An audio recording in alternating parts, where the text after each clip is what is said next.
Good morning students, welcome again in home science class. बच्चों, previous class में हमने पोषक तत्वों को आहार में सुरक्षित रखने के उपाय करे थे।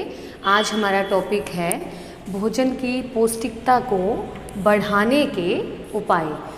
सभी प्रकार के भोजन में सभी प्रकार के पोषक तत्व उपलब्ध नहीं होते हैं, तो भोज्य पदार्थों में पोषक तत्वों को बढ़ाने के लिए और उनकी उपलब्धता को भी बढ़ाने के लिए कि वो हमारे शरीर में ईज़िली अवशोषित हो सकें, शरीर द्वारा आसानी से प्राप्त हो सकें, उसके लिए कुछ मेथड्स हैं, कुछ तरीके हैं जो कि हैं अंकुरीकरण, खमीरीकरण, फोर्टिफिकेशन और मिश्रित विधि।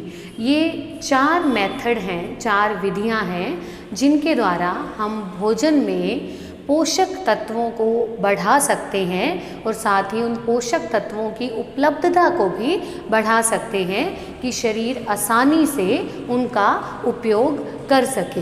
तो इसमें पहली विधि है अंकुरीकरण। अंकुरीकरण, जर्मिनेशन, इसका उपयोग अधिकांशतः आप घरों में भी करते हो।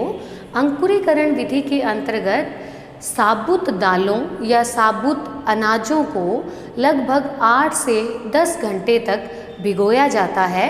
फिर उसे मलमल के कपड़े में बांधकर गीली अवस्था में ही 12 से 48 घंटे तक भिन्न भिन्न दालों का और भिन्न भिन्न अनाजों का जो अंकुरीकरण का समय है वो अलग अलग होता है। कुछ दालें 12 घंटे में ही जर्मिनेट हो जाती हैं, कुछ दालें या अनाज जो हैं वो 24 या 48 घंटे या अधिक समय अंकुरीकरण करने में उनको लगते हैं। तो उन्हें मलमल के कपड़े में बांध करके 12 से 48 घंटे तक रखा जाता है, जिससे उनमें लंबे लंबे अंकुर निकल आते हैं। तो अंकुरीकरण की जो विधि है, इससे आहार में जो दालें या जो अनाज हैं उनमें विटामिन सी बढ़ जाता है। दालों या अनाजों में विटामिन सी नहीं पाया जाता है, लेकिन जर्मिनेशन की प्रोसेस के बाद, अंकुरीकरण की प्रक्रिया के बाद दालें व अनाज विटामिन सी रिच हो जाते हैं और साथ ही उनमें विटामिन बी समूह के कुछ विटामिन भी बढ़ जाते हैं और शरीर द्वारा वो इजीली अवशोषित भी हो जाते हैं। उनकी जो पोषक मूल्य है वो भी बढ़ जाता है और बॉडी उन्हें ईजिली, उनमें जो पोषक तत्व उपस्थित होते हैं उन्हें ईजिली अवशोषित कर लेता है। या यूँ कहें कि दालों और अनाजों के अंदर जो पोषक निरोधक तत्व पाए जाते हैं, कि कुछ पोषक तत्व शरीर में दालों और अनाजों के अवशोषित ही नहीं होते हैं, वो पोषक निरोधक तत्व भी समाप्त हो जाते हैं, तो उनका पोषण मूल्य जो है वो बढ़ जाता है। दूसरी विधि आती है खमीरीकरण। खमीरीकरण की विधि के लिए आहार में खमीर उठाया जाता है। भोजन के अंदर यीस्ट या खमीर, जो एक प्रकार के सूक्ष्म जीव हैं, उन्हें डाल करके भोजन के अंदर जो कार्बोहाइड्रेट होती है उससे उसका खंडन हो जाता है और वो कार्बोहाइड्रेट जो है वो अल्कोहल में और कार्बन डाइऑक्साइड में बदल जाती है, जिसके कारण कार्बन डाइऑक्साइड गैस के कारण भोजन जो है वो स्पंज नुमा हो जाता है, उसमें जाली बन जाती है। इस तरह से जैसे हम खमन बनाते हैं या फिर डोसा बनाते हैं कि दालों और अनाजों को पीस करके उसमें यीस्ट डाल के उसको कुछ समय के लिए रख दिया जाता है।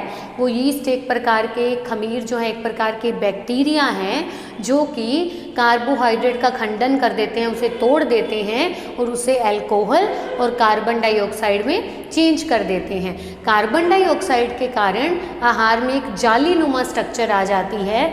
इस प्रक्रिया से भी भोजन में विटामिन बी समूह के कुछ विटामिन एनरिच हो जाते हैं, बढ़ जाते हैं। साथ ही पोषण निरोधक तत्व जो हैं वो नष्ट हो जाते हैं। शरीर द्वारा भोजन को इजीली अवशोषित कर लिया जाता है, भोजन का जो पोषक मूल्य है वो बढ़ जाता है। अगली विधि आती है फोर्टिफिकेशन।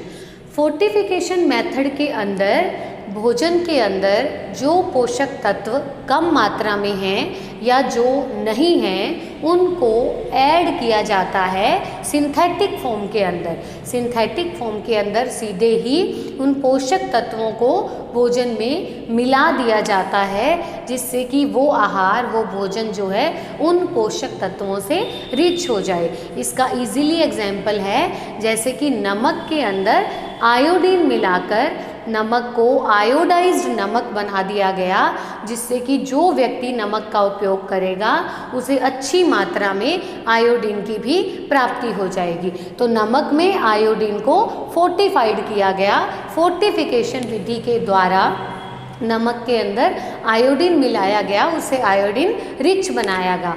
इसी तरह से बहुत सारे जो ऑयल आते हैं उनमें भी विटामिन ए, डी, ई, के जो वसा में घुलनशील विटामिन हैं उनको मिला दिया जाता है, ताकि वो वानस्पतिक तेल जो हैं वो विटामिन रिच हो जाएं। तो ये प्रक्रिया फोर्टिफिकेशन कहलाती है। भोजन में सीधे ही पोषक तत्वों को सिंथेटिक फॉर्म में मिक्स कर देना, वो प्रक्रिया कहलाती है फोर्टिफिकेशन।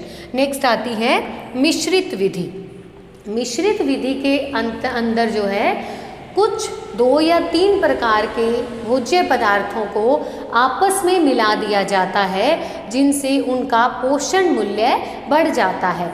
जैसे कि दालों व अनाजों को मिला करके कोई डिश बनाना, क्योंकि जो पोषक तत्व हमें दालों में उपलब्ध नहीं होते वो हमें अनाजों से मिल जाते हैं, और जो हमें अनाजों में उपलब्ध नहीं होते वो हमें दालों से मिल जाते हैं। और जब दोनों के कॉम्बिनेशन से कोई डिश बनाई जाती है तो वो पूर्ण आहार बन जाती है, मतलब उसमें पोषक तत्व बढ़ जाते हैं। इसी तरह से अगर दाल, अनाज व सब्जियों को मिला करके कोई डिश बनाई जाती है तब भी उसमें पोषक तत्वों की मात्रा जो है वो बढ़ जाती है। तो मिश्रित विधि द्वारा विभिन्न पोषक तत्वों को आपस में, विभिन्न आहारों को आपस में, भोज्य पदार्थों को आपस में मिला करके उनमें पोषक तत्वों को बढ़ाया जाता है। तो ये हमारे 4 मेथड थे भोजन में पोषक तत्वों को बढ़ाने के। प्रीवियस क्लास में हमने सुरक्षित रखने के उपाय पढ़े थे, आज का हमारा जो टॉपिक था बढ़ाने के उपाय। तो नेक्स्ट क्लास में हम नेक्स्ट टॉपिक करेंगे। Thank you.